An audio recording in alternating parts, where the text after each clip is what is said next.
आज फाल्गुन वद्य षष्ठी नाथ षष्ठी अर्थात संत श्रेष्ठ शांतीब्रह्म एकनाथ महाराजांचा समाधी सोहळा. शांतीब्रह्म नाथ महाराजांचं वर्णन अनेक संतांनी केलेलं आहे.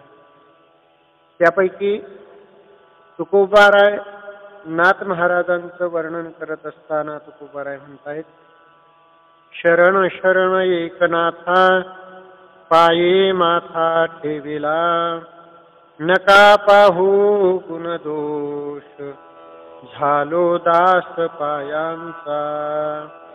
आता मज उपेक्षिता नाही सत्ता आपुली, नका पाहू गुण दोष झालो दास पायांचा.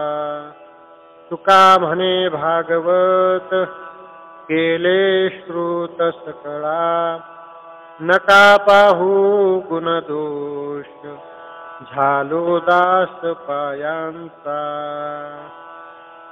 निळोबारायांनी देखील नाथ महाराजांचं जे वर्णन केलेलं आहे. निळोबाराय म्हणतात, द्वारकेची मूर्ती एकनाथा घरी, पाणी वाहे हरी कावडीने, श्रीखंड्या चंदन उगाळून करी, वस्त्र गंगा तिरी धुतसे, सेवेशी तत्पर उभा ठाई ठाई, देव पूजे समयी तिष्ठतसे. श्रीखंड्या चंदन उगाळून करी, वस्त्र गंगा तिरी धुतसे. निळा म्हणे देव राबे जाचे घरी, दत्त चोपदारी करीतसे.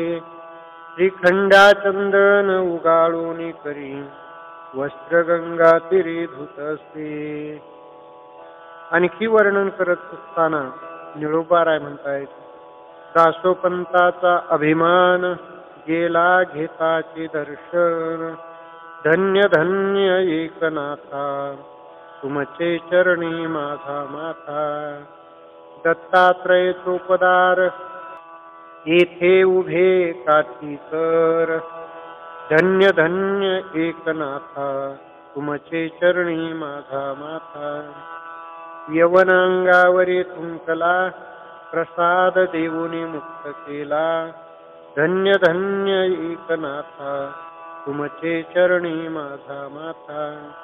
निळा शरण तुमच्या पाया, अनन्य भावे नाथराया, धन्य धन्य एकनाथा तुमचे चरणी माझा माथा.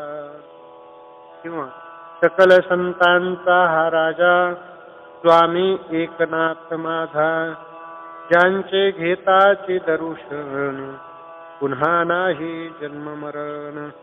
ज्यांचे वाचिता भागवत प्राणी होय जीवनमुक्त, ज्यांचे घेताचे दर्शन पुन्हा नाही जन्म मरण. निळा म्हणे लीन व्हावे, शरण एकनाथा जावे, ज्यांचे घेताचे दर्शन पुन्हा नाही जन्म मरण.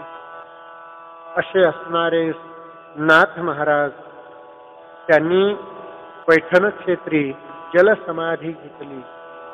गोदावरीच्या तीरावरती असलेलं हे पैठण क्षेत्र.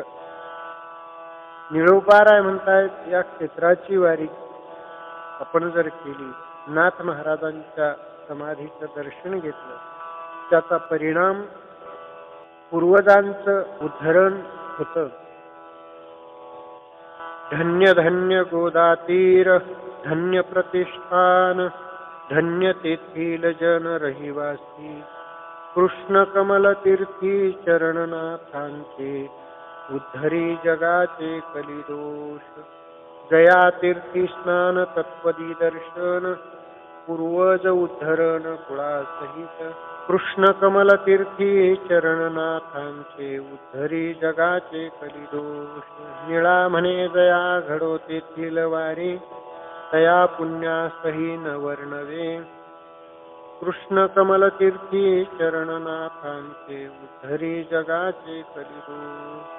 असे असणारे नाथ महाराज यांनी शालिवाहन शक 1511 विजय नाम संवत्सर फाल्गुन मास वद्य षष्ठी रविवारचा दिवस. या दिवशी महाराजांनी जलसमाधी घेतली. गोदावरीच्या पात्रामध्ये पाण्यामध्ये गेले आणि बुडी मारली. त्यांचं शरीर पाण्यामध्ये विलीन झालं आणि केवळ गळ्यामध्ये असलेला पुष्पांचा हार पाण्यावरती आला. तोच हार त्या ठिकाणी त्याला समाधी दिली आणि त्या ठिकाणी नाथांच्या पादुका स्थापन केल्या. तेच असणारं हे नाथांचं समाधी मंदिर आहे. त्या ठिकाणी आजच्या दिवशी अनेक भाविक दर्शन घेऊन कृतार्थ होतात.